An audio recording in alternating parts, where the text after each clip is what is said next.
Hello viewers, welcome to my channel. Today I am going to make coconut thogayal. This can be had with rice and also go well as a side dish for idli, dosa and pongal. This recipe is easy as well as simple to prepare.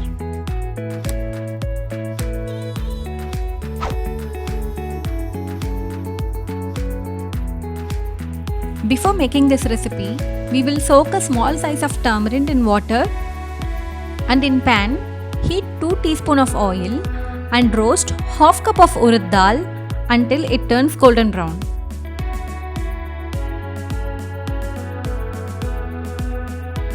Now add red chilli according to your preference. I have added 5 red chillies and add half teaspoon of asafoetida or hing,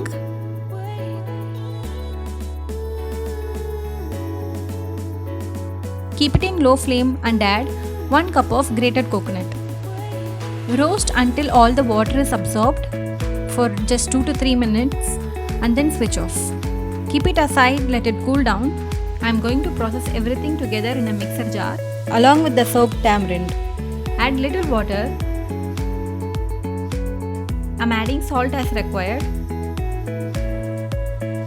and grind to a coarse paste and add water only if required. Our instant and delicious thogayal is ready to serve now. If you haven't subscribed my channel, subscribe and hit the bell icon for instant notifications. Thank you.